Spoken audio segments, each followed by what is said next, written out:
जय मसीह की। शुभ संदेश टीवी के सभी दर्शकों का प्रेयर टाइम के एक और एपिसोड में मैं स्वागत करती हूँ। प्रभु यीशु आपको बहुत आयत से आशीषित करे और जो वचन हम मनन कर रहे हैं इसकी गहराई को समझने में मदद करे।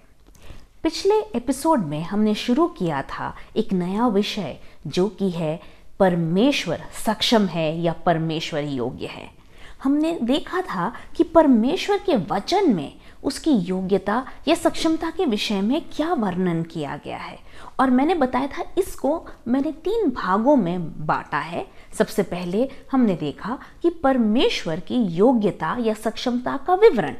दूसरा, आज हम देखेंगे परमेश्वर की योग्यता का माप या आकार।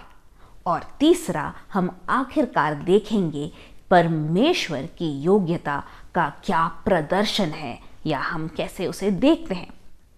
शायद आप ये सुनकर थोड़ा समझ नहीं पा रहे होंगे कि आखिरकार हम परमेश्वर की योग्यता के बारे में ये क्या सीख रहे हैं या समझ रहे हैं, और इसको एक साधारण शब्द में बताने के लिए एक उदाहरण देना चाहूँगी। मैं परमेश्वर की योग्यता की किसी चीज़ से तुलना नहीं कर रही, किंतु सिर्फ इस विषय को समझने के लिए, सरल करने के लिए एक उदाहरण देना चाहूँगी।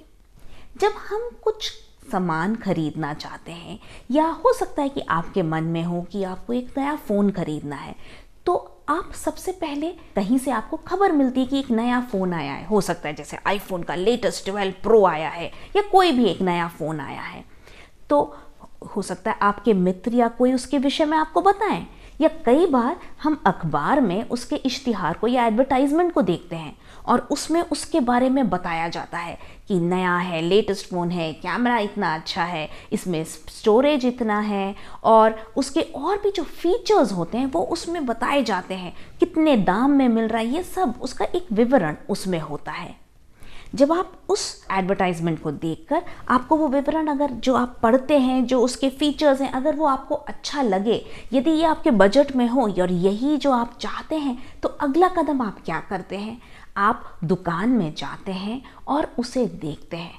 वहाँ दुकानदार अब उसके हर एक बातों को आपको समझाता है। वो आपको बताता है कि हाँ, इस फ़ोन के क्या क्या फीचर्स हैं, क्या है नया इसमें, क्या है ख़ास इसमें, क्या है अलग इसमें। हो सकता है वो बताए कि इसका कैमरा कितना अच्छा है, इसमें टच स्क्रीन कितना अच्छा है, इसमें कितना स्टोरेज है, और ये सब वो उसके विषय में और आपको समझाता है, और उसके डायमेंशंस, उसके बारे में और बातें समझाता है उसका। और हम जैसे मापते तौलते, अब आप क्या करेंगे? सब माप तौल के, समझ के, क्या जितना आप पैसा दे रहे हैं उसके लायक है ये, क्या उसके फीचर्स सच में अच्छे हैं। जब आप सब कुछ समझ लेते हैं, आखिरकार यदि आपको वो सही लगता है तो आप उसको खरीदते हैं। खरीद कर घर लाने के बाद जब आप उसको इस्तेमाल करने लगते हैं, तब आप इस बात को समझने की कोशिश करते हैं या तुलना करने की कोशिश करते हैं कि क्या वाकई में जो बातें कही गई थीं वो सच में है। और जब आप उसको इस्तेमाल करते तब आपको पता चलता है, जब आप फ़ोटो खींचते तो आपको पता चलता है कि क्या उसका कैमरा अच्छा है, जब उसका बैटरी बैकअप कैसा है, उसका टच स्क्रीन कितना अच्छा है, वो आप इस्तेमाल करते हैं तो तब आपके सामने वो प्रदर्शित होता है। थोड़ा बहुत ऐसा ही कुछ हम परमेश्वर की सक्षमता या योग्यता के विषय में सीख रहे हैं। सबसे पहले हमने देखा कि वचन में इसके विषय में क्या बताया, क्या विवरण दिया गया है। हमने देखा, पिछली बार मैंने आपको 4 पॉइंट दिया था कि सृष्टि में भी उसका सक्षमता दिखती है, और वो किस तरह, मैंने वो चारों पॉइंट आपके साथ बांटे थे कि हमने वचन में क्या परमेश्वर की सक्षमता के विषय में विवरण मिलता है। अब हम अगले कदम में बढ़ेंगे और उसकी सक्षमता या उसकी योग्यता का माप देखेंगे कि कितना योग्य है वो परमेश्वर। हम बोल तो रहे हैं कि वो योग्य है, जो वचन में तो विवरण दिया है, आखिरकार कितना योग्य है वो परमेश्वर। लेकिन इसके पहले कि हम आज के वचन में जाएं, आइए हम परमेश्वर से कहें कि वही हमारे मनों को तैयार करे और हमारे हृदयों को खोले कि हम सच्चाई को समझ सकें। आइए हम प्रार्थना करेंगे। प्रेमी पिता परमेश्वर, प्रभु, हम आपकी उपस्थिति में आए हैं और आपसे मांगते हैं कि आज आप हमारे मध्य में आए प्रभु जी। जब हम वचन की मनादी कर रहे हैं प्रभु, आप अपने वचन को हमें और समझाएं, हमारे सामने खोल के रखें। हर एक जो सुन रहे हैं, जिन तक मेरी आवाज़ पहुंच रही है प्रभु जी, उनके हृदय को तैयार करें कि वो वचन को न केवल ग्रहण करे किंतु उसको समझकर अपने जीवन में उसके अनुसार जी सके। आदर महिमा आपको देते हैं, यीशु के नाम में हम मांगते हैं, आमीन। तो जैसे मैंने बताया, आज हम परमेश्वर के योग्यता या सक्षमता के माप या आकार के विषय में देखेंगे। इसमें मैंने अलग अलग इसको पॉइंट्स में डिवाइड किया ताकि वो आपको और आसानी से समझ आए। और जो सबसे पहली जो मैं आपको बात बताना चाहूँगी वह है कि वह आपको संपूर्ण रीति से बचाने के योग्य है। वो आपको पूर्ण रीति से, संपूर्ण रीति से, आधा अधूरा बचाव नहीं है या आपका उद्धार नहीं है, पूर्ण रीति से। परमेश्वर का वचन इब्रानियों उसके 7वें अध्याय और 25वें पद में कहता है, मैं आपके लिए पढ़ूंगी।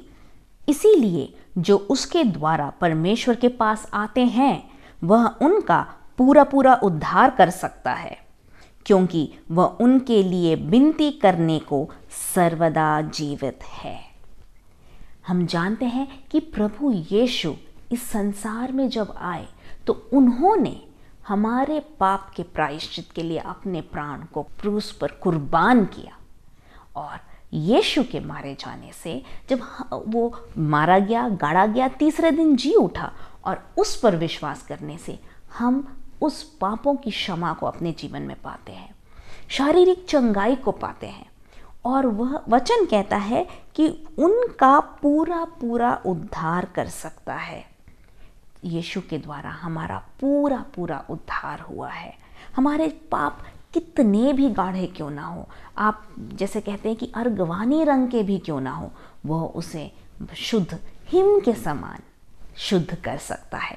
हमारे परमेश्वर के सामने कोई भी बड़ा पाप या छोटा पाप नहीं होता। ऐसा नहीं है कि ये तो बहुत, अगर किसी ने हत्या की तो वो बहुत बड़ा पाप है और झूठ बोला तो वो छोटा पाप है। झूठ जो है वो क्षमा हो सकता है, लेकिन हत्या क्षमा नहीं हो सकती। नहीं, हमारा परमेश्वर वो पवित्र परमेश्वर है, वो धर्मी है, और उसके उपस्थिति में हर छोटे से छोटा और बड़े से बड़ा पाप एक बराबर है। और यीशु ने हर पाप के लिए अपने प्राण को उस क्रूस पर गवाया। एक उदाहरण मैं देना चाहती हूँ, यहाँ पे आपको बताना चाहती हूँ। यदि आप याद करें, वह किसी को भी बचाने के योग्य है। परमेश्वर का वचन कहता है वह व्यक्ति जो जब यीशु को क्रूस पर चढ़ाया गया था, उसके अगल बगल दोनों तरफ 2 अपराधियों को भी चढ़ाया गया था। उनमें से एक अपराधी तो उस पर और दोष लगा रहा था कि अरे तू अगर ईश्वर है तो खुद को बचा और हमको भी बचा। किंतु दूसरे ने कहा, क्या तुझे शर्म नहीं आती? हमने तो कुछ बुरा किया है, उसकी सजा पा रहे हैं, ये तो बिना कुछ गलत किए ही उसकी सजा पा रहा है। और तब वो कहता है, हे प्रभु, जब आप अपने स्वर्ग में आएंगे तो आपके राज्य में आएंगे तो मुझे अपने साथ ले लेना, मुझे याद करना। और यीशु उससे कहते हैं कि आज ही के दिन तुम मेरे साथ स्वर्ग में होगे। वह अपराधी, हम नहीं जानते उसका अपराध क्या था, लेकिन वो इस बात को मान रहा है कि उसके अपराधों के कारण या उसके पाप के कारण ही उसे क्रूस पर चढ़ाया गया। मतलब उसने कुछ ऐसा घिनौना काम किया था जिस कारण से उसको क्रूस की मृत्यु मिल रही थी। किंतु प्रभु यीशु पर जब उसने भरोसा किया, उसके पाप कितने भी भयंकर या भयानक या बड़े क्यों ना हों, प्रभु यीशु में उसको पूर्ण चंगाई और उद्धार मिला। हमारा परमेश्वर वो हमें संपूर्ण रीति से बचाने या उद्धार देने में सक्षम है या योग्य है। दूसरा पॉइंट जो मैं आपके साथ बांटना चाहूँगी वो है, जो प्रलोभन में गिरते हैं वो उनको मदद करने और उन्हें बचाने में सक्षम है। परमेश्वर का वचन इब्रानी 2:18 में ऐसा कहता है, क्योंकि जब उसने परीक्षा की दशा में दुख उठाया तो वह उनकी भी सहायता कर सकता है जिनकी परीक्षा होती है।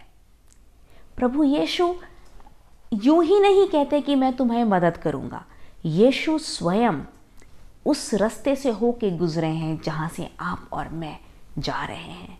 हम तकलीफ़ में से होके गुजर रहे हैं, हम संसार में बहुत से क्लेश में से होके गुजरते हैं। हो सकता है आपको शारीरिक भूख लगे, हो सकता है प्यास लगे, हो सकता है आपको लोग तिरस्कार करें, हो सकता है आपको अकेलापन महसूस हो सकता है आपको शारीरिक थकावट महसूस हो सकता है आपको अपने दोस्त के बिछड़ने का गम महसूस होए, दुख तकलीफ महसूस होए।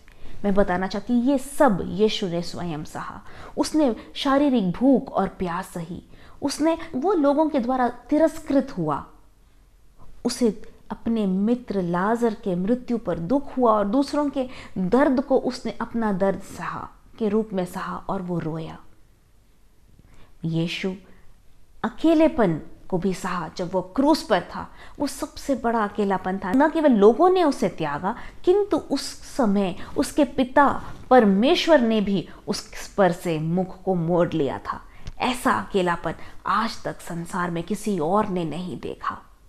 हमारा यीशु उस सब में से होकर गुजरा है और वो समझता और जानता है जब हम उसमें से होकर गुजरते हैं। और वचन कहता है क्योंकि उसने वो सब दुख उठाया तो वो हमें समझ सकता है।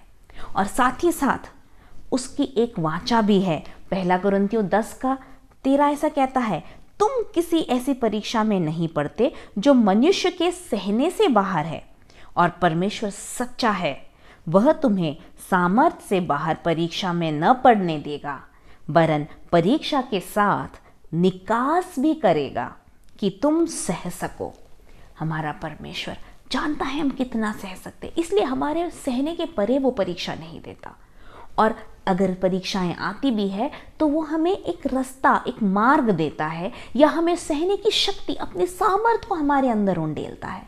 वो है हमारा परमेश्वर जो उस परीक्षा में से होके गुजरते हैं, जो उस प्रलोभन में से होके गुजरते हैं, उनके साथ वो है और उन्हें उसमें से विजयी होकर निकालने में वो सक्षम है। हमें करना क्या है? उसकी ओर ताकना है। जब हम प्रलोभन में हैं तो उस प्रलोभन को या उस परीक्षा के ऊपर नज़र न रखकर हमारे परमेश्वर पर भरोसा रखेंगे या अपनी नज़रों को उस पर लगाएंगे तो हम उस पर विजयी हो सकते हैं। तो हमारा परमेश्वर प्रलोभन में गिरने वालों को उसमें से मदद करने में सक्षम है। जो तीसरी बात मैं आपके साथ बांटना चाहूँगी वह है कि वो सभी चीज़ों को अपने अधीन करने में सक्षम या योग्य है। मैं पढ़ना चाहूँगी एक पद, फिलिपियों उसका 3 उसका 21वां पद। इधर क्या लिखा है? यहाँ पौलुस कहता है, वह अपनी शक्ति के उस प्रभाव के अनुसार जिसके द्वारा वह सब वस्तुओं को अपने वश में कर सकता है, हमारी दीनहीन देह का रूप बदल कर अपनी महिमा की देह के अनुकूल बना देता है। तो हम जानते हैं हमारा जो शरीर है वो दीनहीन है, हम उतने बलवंत नहीं हैं, लेकिन वह हमें अपने महिमा के स्वरूप में बदल सकता है। वह सभी चीज़ों को अपने अधीन करने के, जो चीज़ें हमें लगती कि अरे ये तो बहुत ही उतनी स्ट्रांग नहीं है, बिल्कुल निर्बल है, उसमें बल डालने के योग्य है। हमें लगता है ये चीज़ बिल्कुल बेकार है, उसको भी वो इस्तेमाल करने में वो शक्तिशाली है या सामर्थी है। और इससे बढ़कर हर एक सृजी हुई चीज़ उसके अधीन है, हर चीज़ उसकी आज्ञा को मानती है, चाहे वो आकाश के पक्षी हों या समुद्र की मछलियाँ हों। यदि एक उदाहरण दूं तो आपको याद होगा योना की कहानी। योना नबी, जब परमेश्वर ने उससे कहा था निनवे नामक देश में जाकर प्रचार कर ताकि वो मन फिराएं, तो वो उल्टा तार्शीश जो दूसरे उस बिल्कुल उल्टे डायरेक्शन में था या दिशा में था, वहाँ को निकल जाता है। और जब वो समुद्र में जहाज द्वारा जा रहा था तब परमेश्वर वहाँ तक पहुँचते हैं और एक तूफान आता है और लोगों को पता चलता है कि योना नबी के कारण जब तूफान आया है। तो वो उनसे बोलता है अगर तूफान थमना है तो तुम्हें मुझे उठाकर समुद्र में फेंकना है। जब लोग उसे उठाकर समुद्र में फेंक देते हैं तो परमेश्वर ने हाथ नहीं छोड़ा था, परमेश्वर ने एक बड़ी मछली को आज्ञा दी थी कि वो उसको निगल लें। वचन बहुत साफ साफ बताता है कि वो मछली ने आकर उसे निगल लिया और उसे आकर ले जाकर निनवे के जो तट पर है वहाँ पर किनारे पे जाकर उगल दिया। वो मछली भी परमेश्वर के अधीन थी। हम व्यक्ति तो हैं ही, हम मनुष्य तो हैं ही, परमेश्वर हमें तो इस्तेमाल करता ही है। वो इस सारे संसार को, वातावरण को, हर एक सृजी हुई चीज़ उसके अधीन है। तो आप किसी और से भय क्यों करते हैं जब प्रभु आपका सहायक है? जैसे भजन संहिता लिखने वाला कहता है कि यहोवा मेरा सहायक है, मैं किसी और चीज़ से क्यों डरूं। वही हमारी भी आवाज़ होनी चाहिए, वही हमारी भी विश्वास होना चाहिए। चौथी बात जो मैं आपको याद दिलाना चाहूँगी कि यह है कि वह जीवन की आग से हमें बचाने में सक्षम या योग्य है। आपके जीवन में आग जैसी परिस्थितियां आ सकती हैं, आपको लगेगा कि इस मुश्किल से तो मैं पार होके निकल ही नहीं सकता, मैं ज़रूर इसमें हार जाऊंगा। लेकिन याद रखें, जीवन में चाहे कितनी भी मुश्किलें, क्लेश या परेशानियां क्यों ना आए, हमारा परमेश्वर वो सक्षम है आपको बचाने के। और इसका बहुत ही अच्छा उदाहरण है दानियल की पुस्तक में जो मिलता है, जब शद्रक, मेशक और अबेदनगो, 3 यहूदी जवान जो राजा के लिए कार्य करते थे, जब उनको पता चला कि वो उस बड़े मूर्ति के सामने उन्हें सर झुकाना है, उन्होंने कहा हम सिर्फ स्वर्ग के यहोवा की आराधना करते हैं। और उसके लिए उनसे कहा गया कि तुम्हें धधकती हुई आग में डाला जाएगा। तो उनका जो जवाब था राजा से, दानियल 3:17 में लिखा है, वो कहता है कि हम तो इसके सामने नहीं अपने सर को झुकाएंगे, चाहे कुछ भी हो जाए। हमारा परमेश्वर जिसकी हम उपासना करते हैं, वह हमको उस धधकते हुए भट्टे की आग से बचाने में की शक्ति रखता है। वो जानते थे अपने ईश्वर को, अपने परमेश्वर को वो पहचानते थे। लेकिन उसके आगे उन्होंने एक और चीज़ कही, यदि वो हमें न भी बचाए तो हम उसे ठुकराएंगे नहीं, हम हिलेंगे नहीं, हम डगमगाएंगे नहीं। और जैसे कहानी आपने पढ़ी हो तो आपको पता होगा कि जब उन्हें डाला गया वो धधकते हुए भट्टे में, तो क्या हुआ, राजा ने देखा, उसने तो 3 व्यक्तियों को डाला था, थोड़ी देर में देख रहा है कि आग के अंदर 4 लोग आराम से हाथ पकड़ के घूम रहे हैं। और तब राजा समझ जाता है ये मनुष्य के पुत्र के समान, ईश्वर के पुत्र के समान है कोई। और वो उनको वापस बुलाता है। और जब वो बाहर आते हैं तो उनके कपड़े नहीं जले थे, ना उनके बाल जले थे, ना उन पर आग की बू तक नहीं थी। ऐसा है हमारा परमेश्वर जो हमें इस संसार के मुसीबतों में से निकाल के ला सकता है, यदि हम उस पर भरोसा रखें। क्या आप दृढ़ हैं उस विश्वास में? क्या आप उस पर भरोसा रखते हैं? यदि हाँ, तो वो आपको बचाने के योग्य है। 5वां पॉइंट जो मैं आपसे बताना चाहूँगी वो है, वह हमारा पुनर्निर्माण करने में, हमें बनाने में या गठन करने में सक्षम है। हो सकता है कुछ चीज़ें हमने खो दी हो, हम हार गए हों, हमें ऐसा लगता है कि अरे हम प्रभु में उधर नहीं हैं, हम तो नए हैं प्रभु में, हम अभी तो वचन समझते भी नहीं। आपको प्रभु में और बढ़ाने में और दृढ़ करने के योग्य हमारा परमेश्वर है।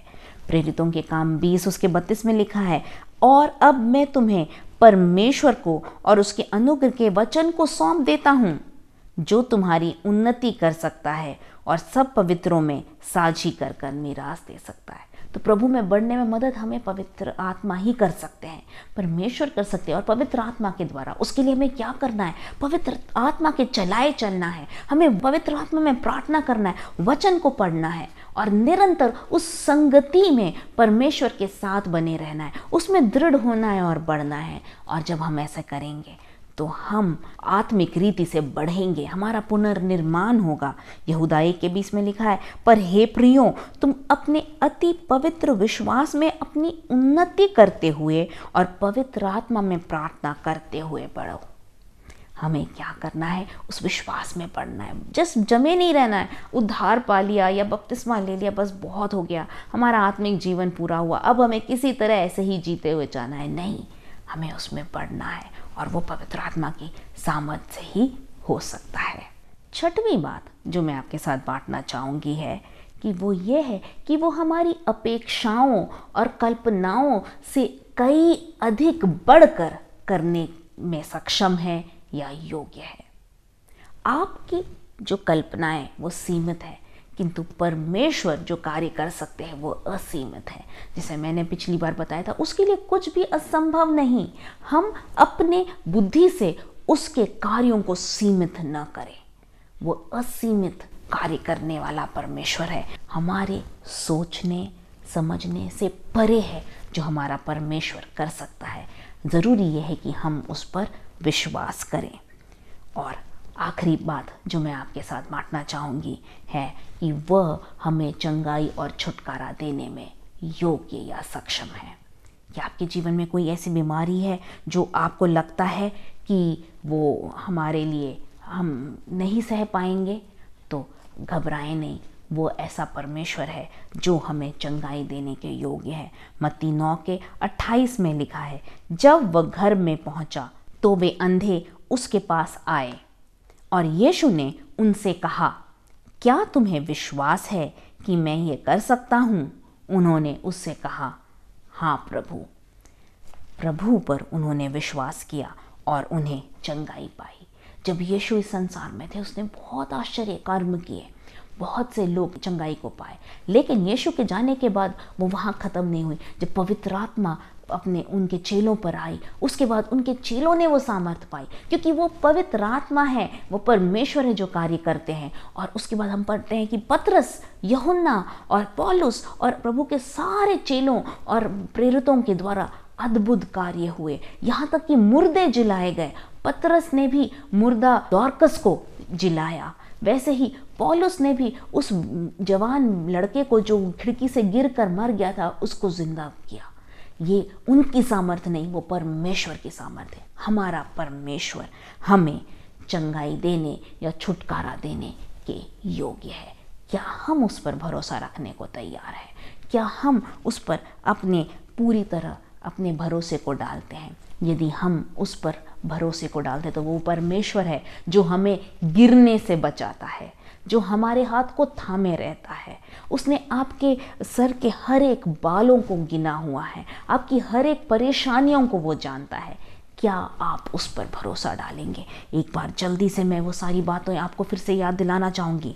वो आपको संपूर्ण रीति से बचाने में सक्षम है। जो प्रलोभन में गिरते हैं उनको बचाने में सक्षम है। वो सभी चीज़ें उसके अधीन हैं, करने में सक्षम है। वो जीवन की आग या मुसीबत से आपको मुक्ति दिलाने में सक्षम है। वो हमारे जीवन में पुनर्निर्माण करने में सक्षम है। वो हमारी अपेक्षाओं और कल्पनाओं से अधिक करने में सक्षम है और वो हमें चंगाई और छुटकारा देने में सक्षम है। ज़रूरी बस ये है कि हम अपनी आँखों को उसकी ओर लगाएं, विश्वास को दृढ़ करें और वचन में बढ़ते रहें और उसमें चलते रहें। यदि हमारी नज़र उस पर रहेगी तो हम विजय को ज़रूर पाएंगे। आइए हम प्रार्थना करें। प्रेम पिता परमेश्वर, मैं धन्यवाद देती हूँ आपके वचन के लिए। होने दे ये वचन जो सुन रहे हैं वो आप में दृढ़ होने पाए और जान सके कि उनका परमेश्वर सक्षम परमेश्वर है जो उन्हें विजय दिलाने योग्य है। धन्यवाद हमारी प्रार्थना सुनने के लिए। यीशु के मीठे नाम में मांगते हैं, आमेन। प्रभु यीशु आप सभी को आशीषित करें। प्रभु यीशु में बढ़ते रहें। जय मसीह की।